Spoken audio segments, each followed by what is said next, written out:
Hi guys, good morning for today's video. So, since nandito nga tayo sa province for the go. So, di ba sabi kapag ka daw masipag ka sa probinsya, is hindi ka talaga magugutom. So, ayun na nga po. Ngayong araw kakagising ko lang and then, kumuha na ako ng shortbread or balanggot. And then, kumuha ko ng tray. Kasi nga, kukuha tayo ng saluyot sa baku-bakuran dyan sa tabi-tabi dyan. So, ang nakita ko kasi doon, sa gawi doon, malapit sa bahay namin, may mga saluyot po. Nung una kasi yon, ganun lang kaliliit. As in yung kakatubo lang niya, tapos nakita ko na siya. Eh, since napakadami, sabi ko, mga ilang linggo ka ako yan, pwede na yan kunin. So, ayun na nga, lumipas na po yung 1 week. So, tara, kukuha tayo. Ito, dala ko na yung tray. Samahan nyo ko, guys. Ayan nga, guys, pupunta po na po tayo dito. Gawi to kasing ano, tawagin dito sa amin to is Tumana, sa gawing Tumana. So, ito po yung daan sa amin, papasok dito.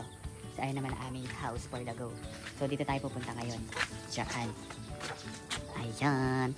So, dyan tayo pupunta sa gawin na yan. I will show you. Ano yung manok ko. So, ito yung tinuturo ko sa inyo. Ayan o. Hi, Mami! So, ayan guys. Nakita nyo ba yung mga damuhan na yan? So, dyan po tayo kukuha. Kung napapansin nyo itong mga damo na to, nandito ang napakadaming saluyot. Ayan o. Bugs! Dami o. Oh, yan. Yan ang saluyot na sinasabi. So, kukuha tayo dyan. For the go.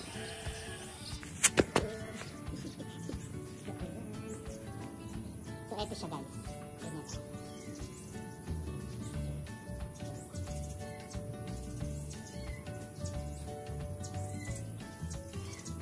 Ito po siya ang sinasabi natin na saluyot.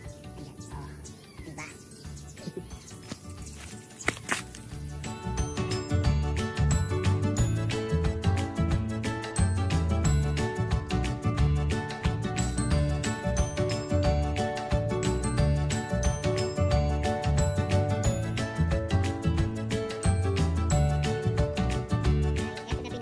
Saluyot as this moment. Super dami na oh. Ah, di ba? Libreng-libre po dito sa province. Nakuha niyo lang po siya dito sa aming bakuran. For the go. Di ba? So, yeah. Super dami dito. Ayan. Meron pa dito, super dami pa. Ayan pa oh. So, go. Punta tayo dyan.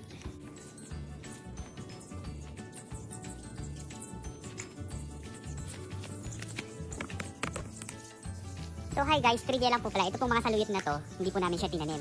Natural po siya na tumutubo kasi po, since ngayon po is ano na siya, June, diba? Medyo nagtatag-ulan na siya. So pag once na umulan po, yung po kasi mga dating saluyot na malalaki dati, is nagkakaroon siya ng buto. So babagsak po yun sa lupa. Tapos, pag po umulan, tsaka siya tutubo dyan. Ayun o. Dami diba? So natural po siya, na tumutubo na lang bigla. Hindi na po natin kailangan itanim. So ayan. So, yeah.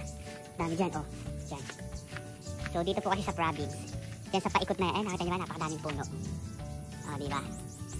So, kaya ang pagkain dito sa probinsya, libre-libre lang din talaga. Kasi nga po, ang daming mga puno, ang daming mga gulay na pwede nyo kunin. Kaya, yeah, as you can see this one, you have free saluyot. Kulang nyo na lang bagong tsaka bitchin. So, meron na kayong ulam. Ito po, uulamin siya namin mamayang hapunan na siya. Kasi po dito, nakapagluto na si nanay na umagahan namin. Nagluto siya ng toyo. For the go! So, uwi na tayo. Ayun lang na may bahay namin sa kabila. Ayan. Yes, sir. So, ngayon naman, kakain na po tayo ng umagahan. Kasi meron tayong ulam pang mamayang hapunan. Yeah! Yan. Ukay-ukay for the go! Excuse.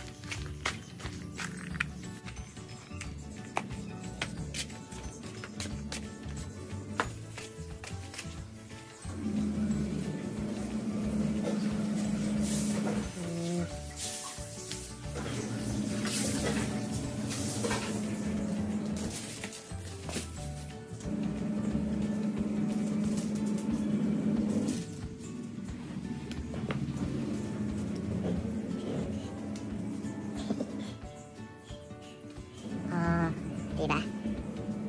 So, kakain po tayong umagahan for the go. Tuyo, tsaka talong ating ulam. So, hi guys. Ayan. Breakfast naman po tayo for the go. Itong ating breakfast. Meron po tayo dyan. Kain po! Meron dyan tayong talong. Embutido. Tapos, tuyo. Tapos, meron po tayo dito sausawan na ano. Kamatis, tsaka po, patis.